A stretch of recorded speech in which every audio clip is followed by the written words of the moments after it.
할렐루야. 우리 한번 기도드리고 수요예배 드리도록 하십시다. 걸어가신 주님 감사합니다.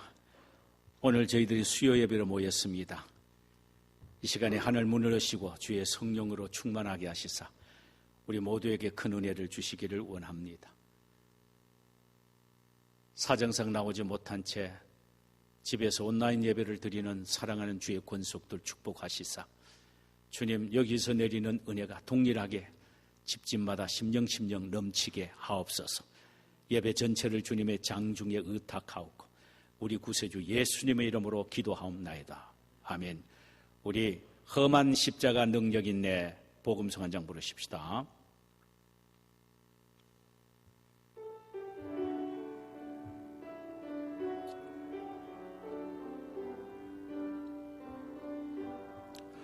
목적도 없이 나는 방황했네.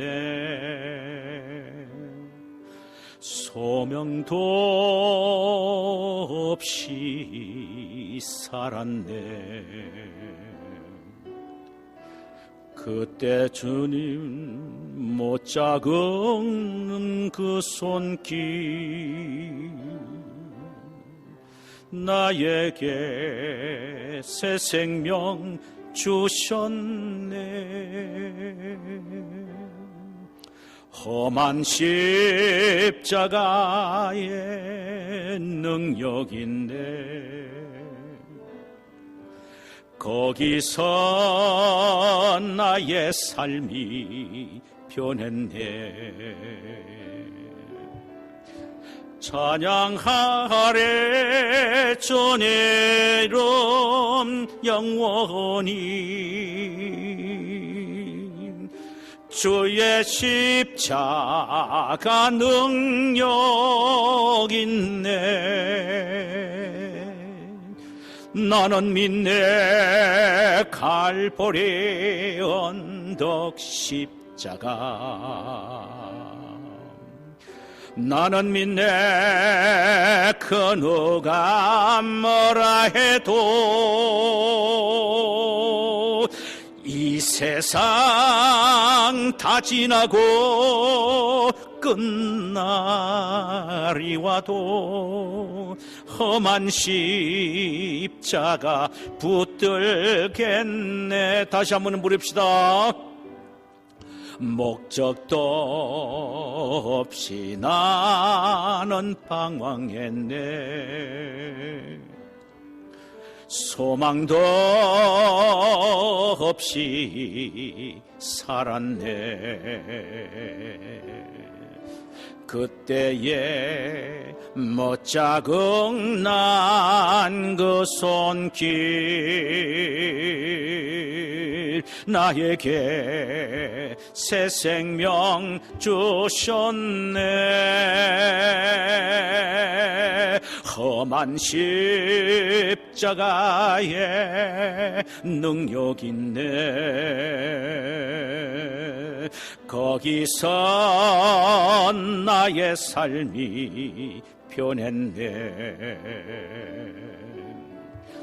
찬양하래 주의 이름 영원히 주의 십자가 능력 있네. 나는 믿네 갈보리 언덕 십자가. 나는 믿네 그 누가 뭐라 해도 이 세상 다 지나고 끝날이 와도 험한 십자가 붙들겠네.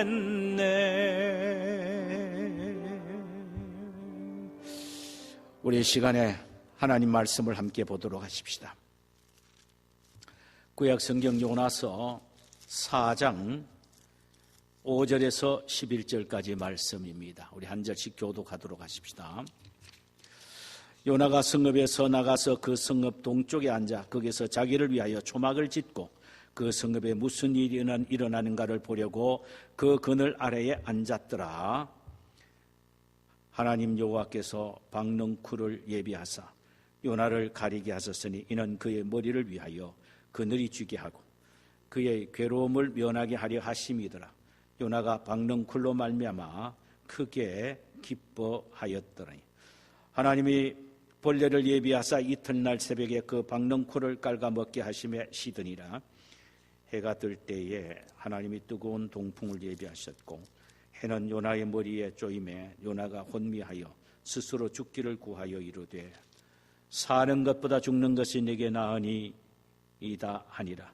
하나님이 요나에게 이르시되 내가 이 박넝쿨로 말미암아 성내는 것이 어찌 옳으냐 하시니 그가 대답하되 내가 성내어 죽기까지 할지라도 옳으니이다 하니라.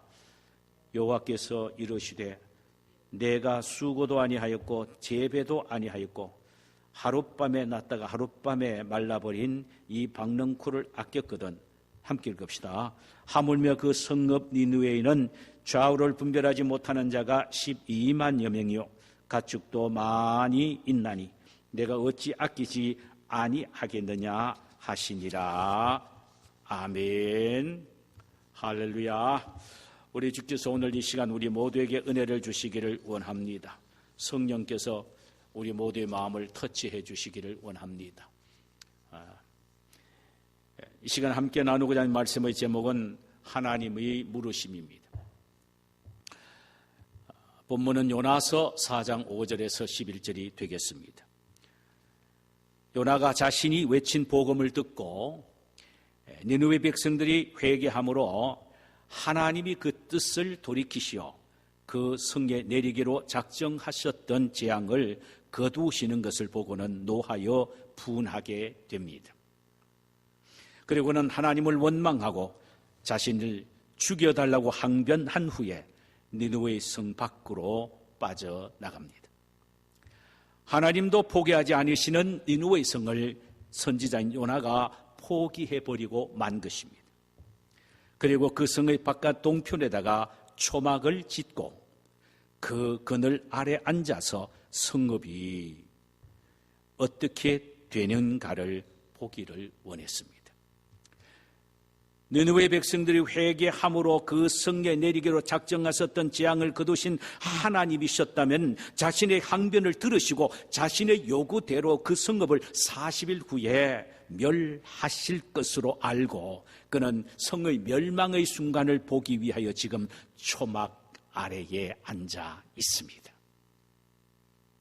이 어리석고 못난 선지자를 교훈하시기 위하여 하나님은 박넝쿨을 준비하셔서 그늘을 만들어 요나의 머리 위에 덮게 함으로 햇빛으로 인한 요나의 괴로움을 면케 하셨습니다. 아마도 요나가 대머리였던 모양입니다. 요나가 그 박넝쿨로 인하여 머리가 서늘하니까 너무너무 기뻐하게 됩니다. 하나님이 요나의 모습을 보시고 벌레를 준비하시사 이튿날 새벽에 그 박넝쿨을 씹어 먹게 하심으로 박넝쿨이 시들게 하셨습니다. 그리고 아침에 해가 뜰 때는 하나님은 뜨거운 동풍을 준비하셨습니다. 동풍이란 실로코라는 말인데 이것은 저 북아프리카에서 지중해로 불어오는 뜨거운 열풍을 말합니다. 이 실로코는 열기를 동반한 사막의 바람이기 때문에 이 바람은 105도에서 110도의 온도를 지니며 숨이 막혀 질식할 정도로 맹렬한 불쾌 지수를 사람으로 하여금 일으키게 하고 그로 인하여 사람들은 정신 착란을 일으키는 경우가 허다했다고 합니다.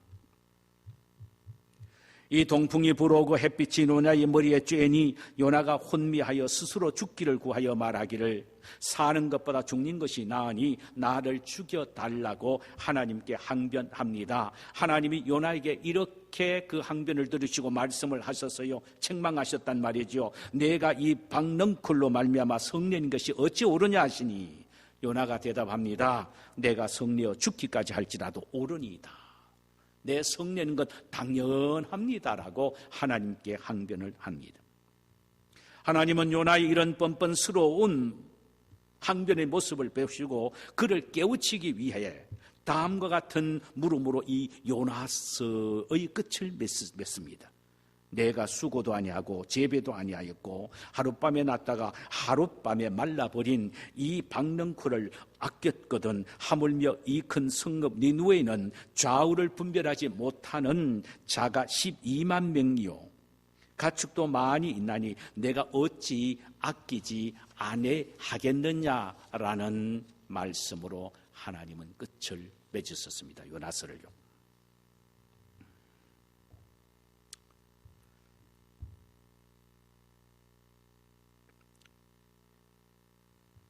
우리는 이 요나서의 모습을 보면서 하나님이 요나에게 하시는 질문을 발견하게 됩니다.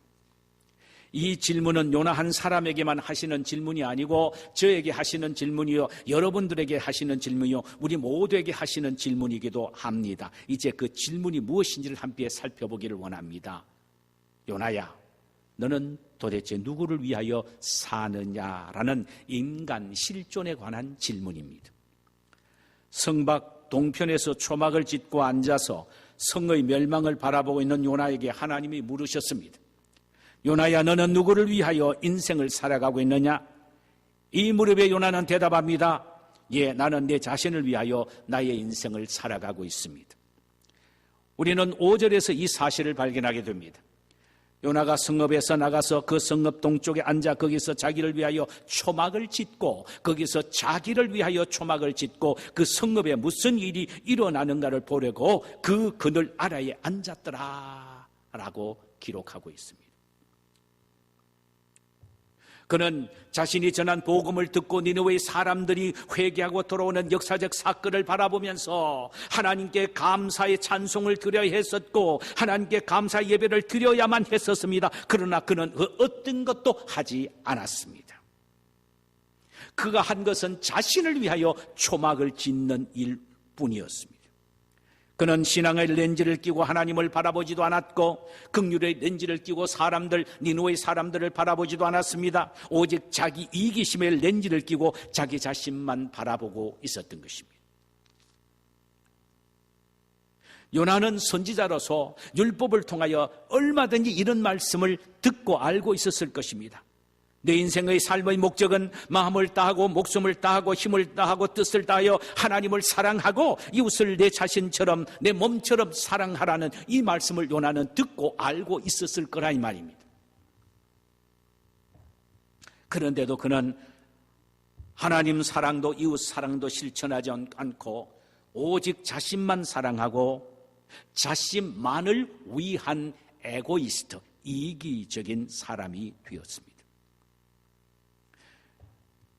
그러므로 그는 하나님이 자신에게 베풀어 주신 은혜와 사랑은 아주 작게 보여졌고 하나님이 다른 사람에게 베풀어 주신 사랑과 은혜는 크게 보여진 것입니다. 그래서 그는 하나님 이럴 수가 있습니까 하면서 원망하고 불평했던 것입니다. 그것도 나라의 원수인 니느웨의 사람들에게 내린 하나님의 긍휼과 사랑을 보니까 자기가 받은 사랑과 긍휼에 비하면 엄청나게 큰 것으로 생각하고 원망 불평했다 이 말입니다.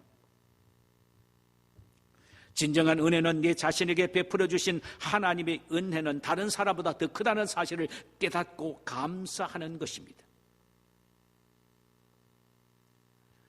다른 사람 손에 있는 은혜가 더 커 보이는 사람은 진정한 은혜의 사람이 아닌 것입니다.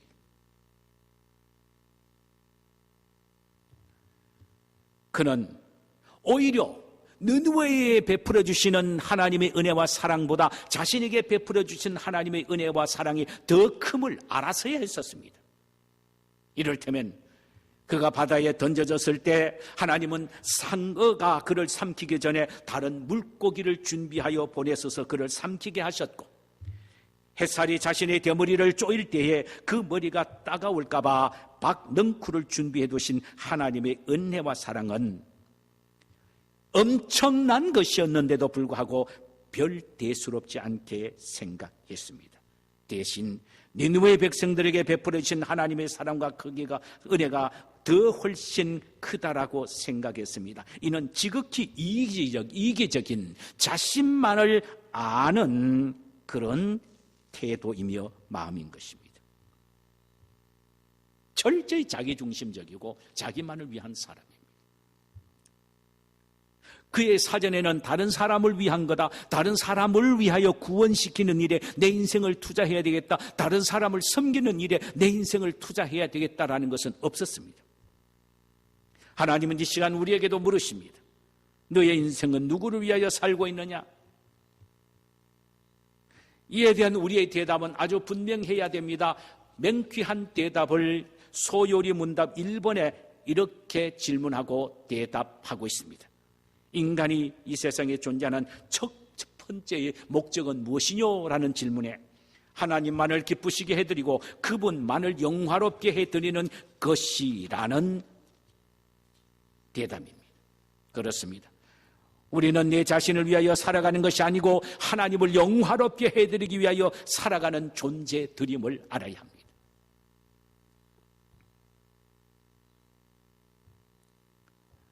이 세상의 많은 사람들은 자신의 명예를 위하여 살고 상당히 많은 사람들은 자신의 부를 축적하기 위하여 살고 더 많은 사람들은 요나처럼 자신의 평안과 안위를 위하여 살아가고 있습니다. 특히 이민자들 가운데 많은 사람들은 자식을 위하여 인생을 살아간다라고 자신 있게 이야기를 합니다. 어느 정도 이해는 갑니다. 이 미국 땅에 언어도 문화도 충돌되고 다른 이곳에 와서 서바이브 하면서 살아간다는 것 보통 힘든 것 아닙니다. 우리는 고생하고 우리는 희생하고 우리는 수많은 아픔을 가슴에 안고 살아간다 하더라도 우리의 자식만은 이 미국 땅에서 세상에 우뚝 서는 세계를 가슴에 품는 위대한 인물이 만들겠다는 소망을 갖고 왔기 때문입니다.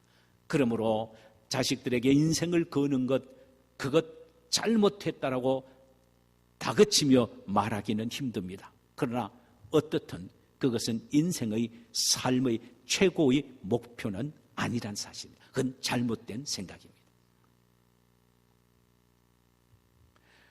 우리 인생의 우선순위는 하나님을 위하여 살아가고 하나님의 영광만을 위하여 살아가는 것입니다. 그리할 때에 자녀의 축복이나 물질이나 세상에 필요한 모든 것 충족시켜주는 보너스로 하나님이 우리에게 주신다라는 말씀입니다.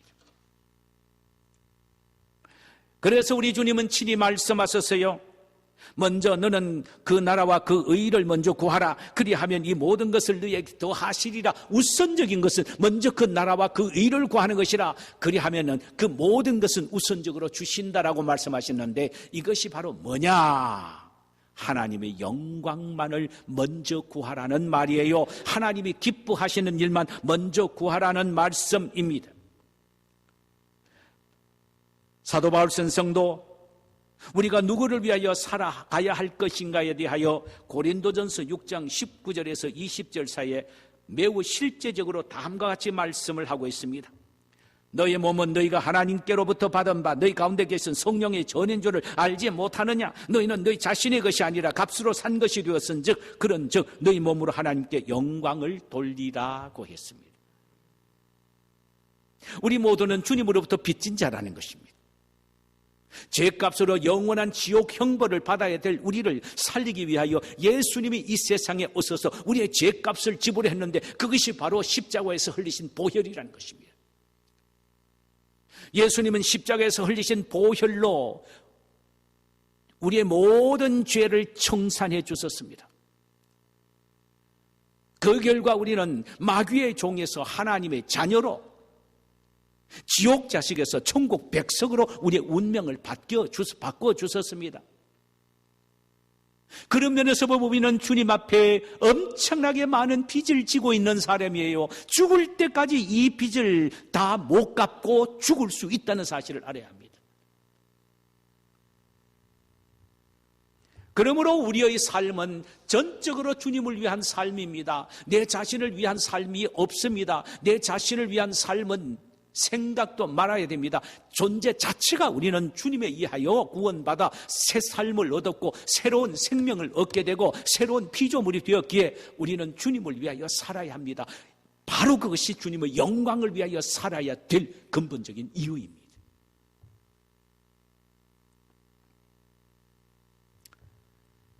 그럼 하나님께 영광 돌리는 삶이 어떤 삶입니까? 우리는 이 말씀에 대해 너무 많이 들어왔기 때문에 설명을 드리지 않아도 다 압니다. 다시 한번 말씀드리면은 하나님 앞에 영광 돌리는 삶이 뭡니까? 하나님이 가라고 하는 길에 가고 그 곳까지 가고 하나님이 서라 한 곳에 서고 하나님이 가지 말라고 한 곳에 안 가면 되고 하나님이 하지 말라는 것을 안 하는 것, 바로 이것이 하나님의 영광을 위한 삶입니다.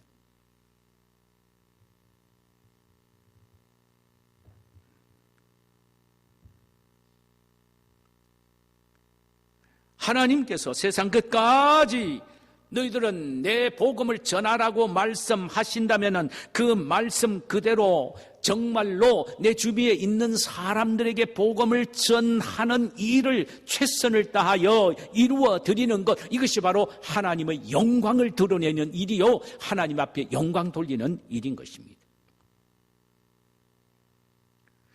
그렇다면 우리의 삶의 최고의 목적, 물론 모든 목적이 많습니다만 최고의 궁극적인 목적이 뭐냐?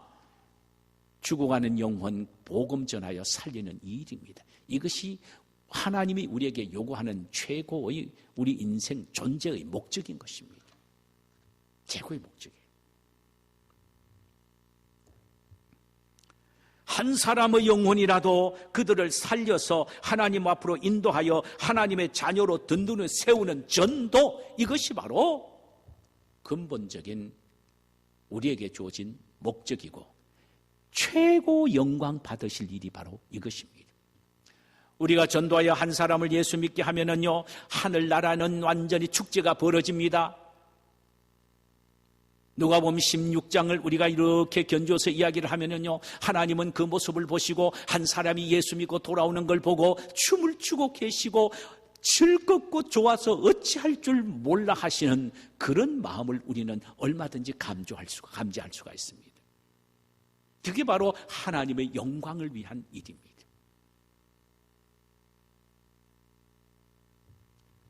하나님이 기뻐하시는 일을 하는 거예요.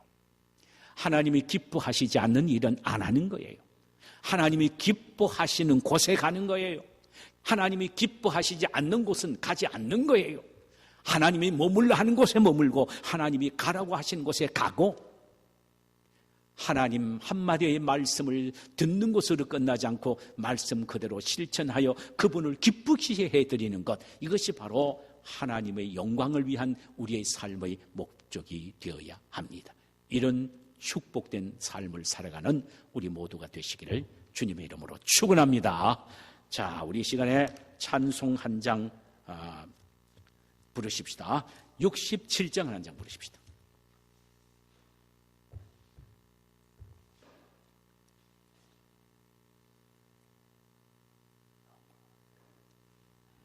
(67장입니다)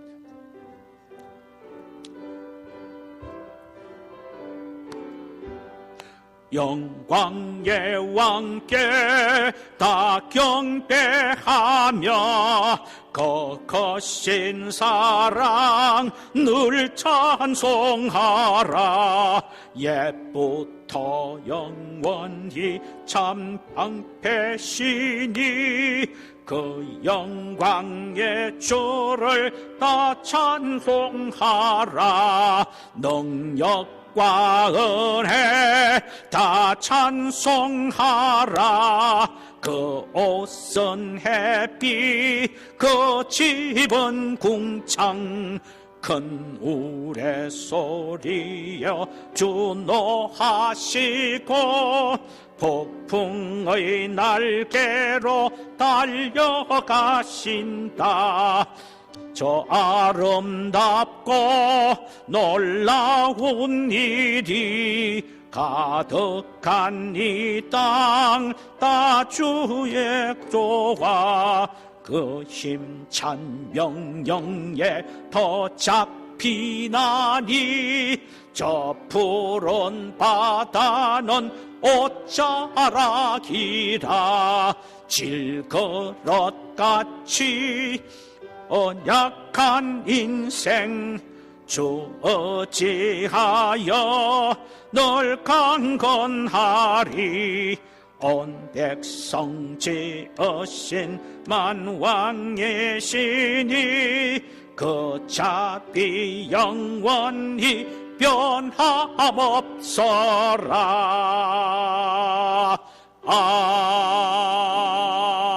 아멘.